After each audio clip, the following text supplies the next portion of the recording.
La longue série de guerres, d'exactions et de mutineries observées sur le territoire soudanais pourrait connaître un apogée. Avec un accord signé entre le gouvernement et les groupes rebelles, la stabilité perdue dans cette partie du territoire est donc désormais revenue. Le point à suivre dans ce journal. Et puis, en sport, Jeux islamiques du Commonwealth, l'Afrique au devant de la scène. Au total, 117 médailles engranchées par nos compatriotes africains avec une prestation hors échelle et des encouragements qui fusent de partout. Le point dans le condensé intégral de cette information. A tout de suite.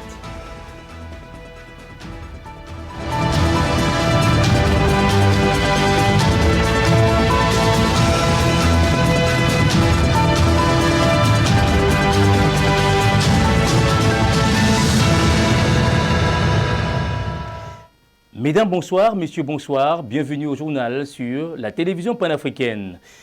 En culture, au Nigeria, l'utilisation des pesticides pour des semences et des cultures menace les enrôlements qui planent sur les productions, une situation qui courrouce les cultivateurs et qui plombe dans une instabilité et remet en question l'effort commun des cultivateurs de part et d'autre. Le point avec ce reportage que signent nos confrères de France 24.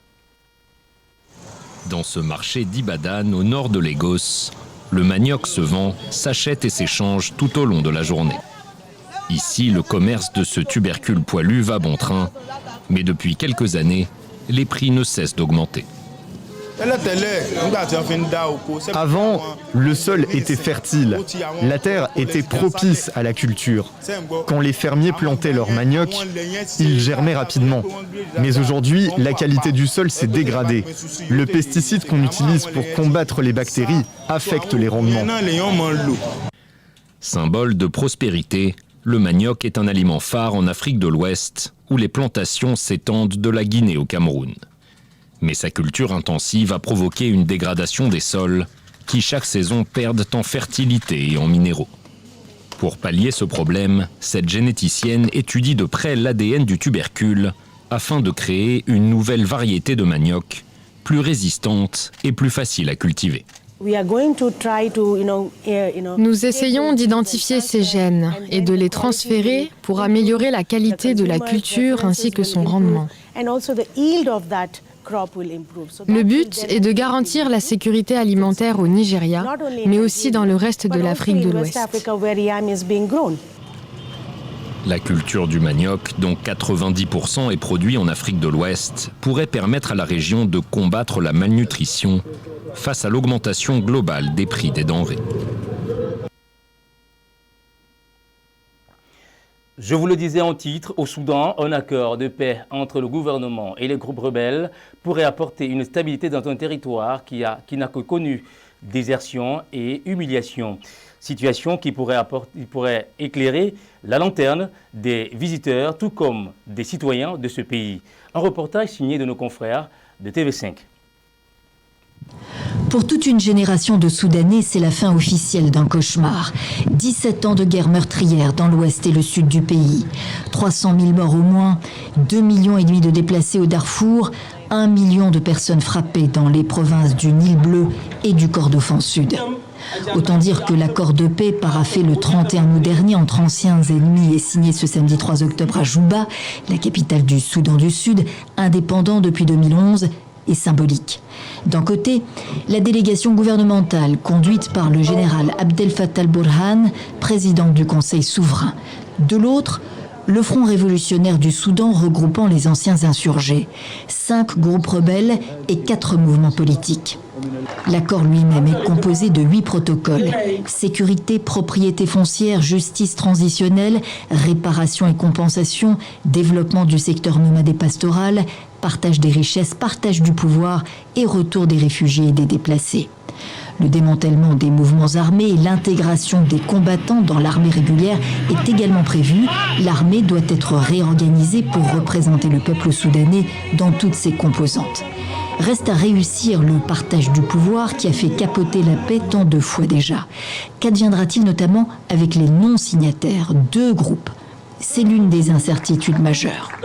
Sans parler du financement de la paix, les moyens manquent selon les observateurs. Quelles seront les priorités du gouvernement? Les combattants et les jeunes plutôt que les déplacés? Le chemin vers une paix concrète reste semé d'embûches. Des manifestations contre la vie chère dégénèrent en Sierra Leone, faisant 2 morts côté de la force de sécurité et puis des blessés graves de rang des civils. Une situation qui court à suffire dans ce point de reportage que vous allez suivre de France 24.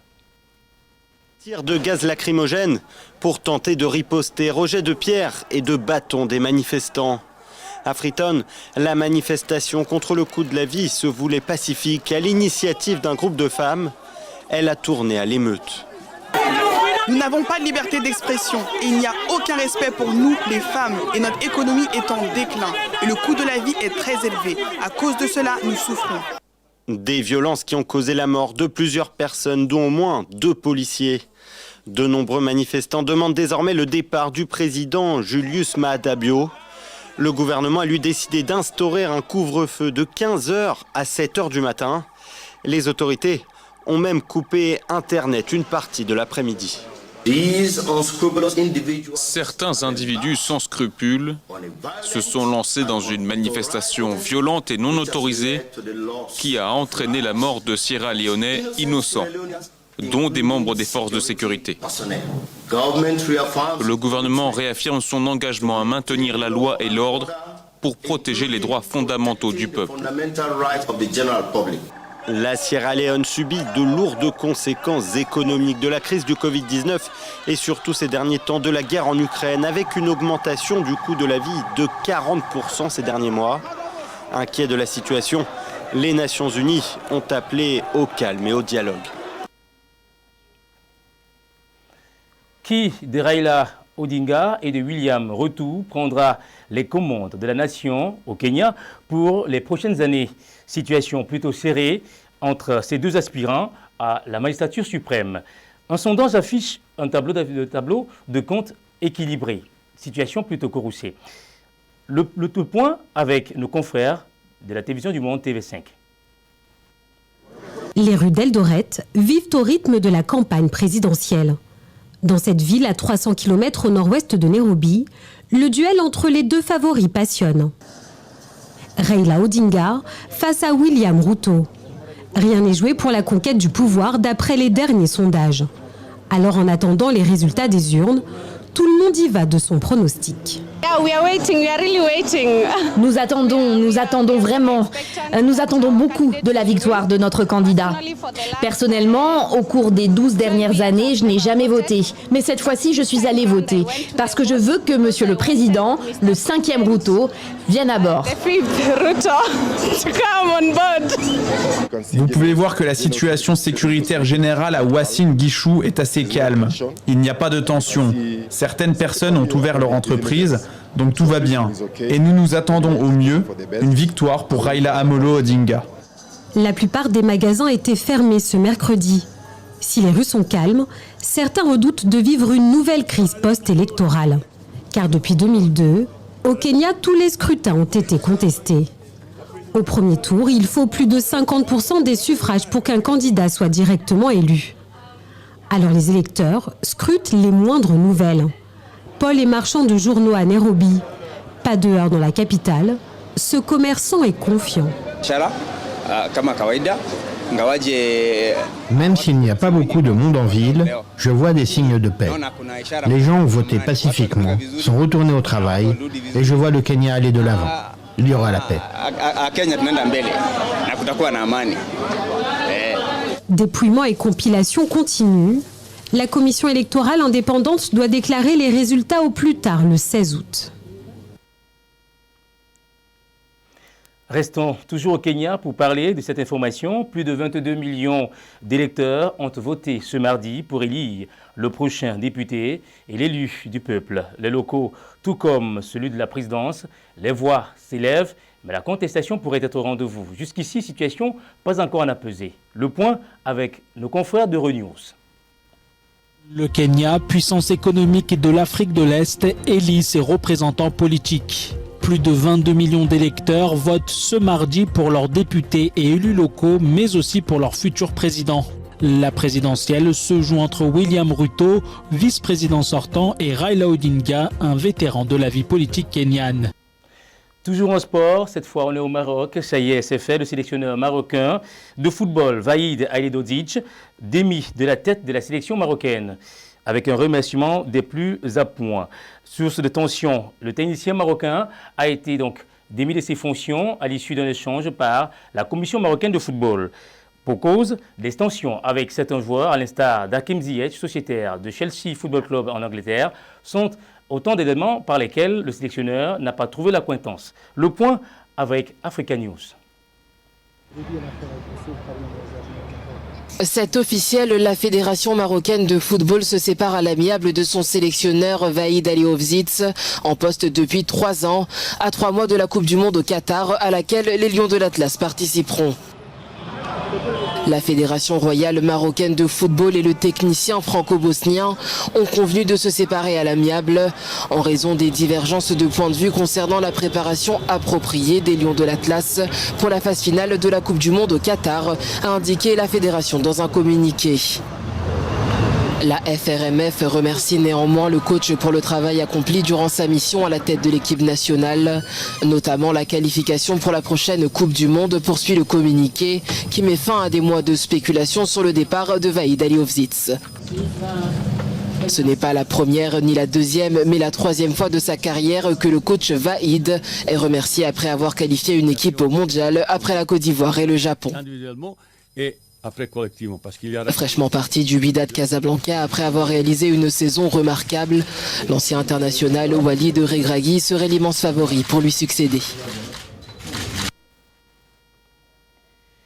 Coupe d'Afrique des Nations de football 2025, la Guinée sera-t-elle à même d'organiser cette compétition? La question n'est plus à l'ordre du jour. Les Guinéens sont montés au créneau par l'instance de fêtière de football pour apporter des éclaircies à ce sujet.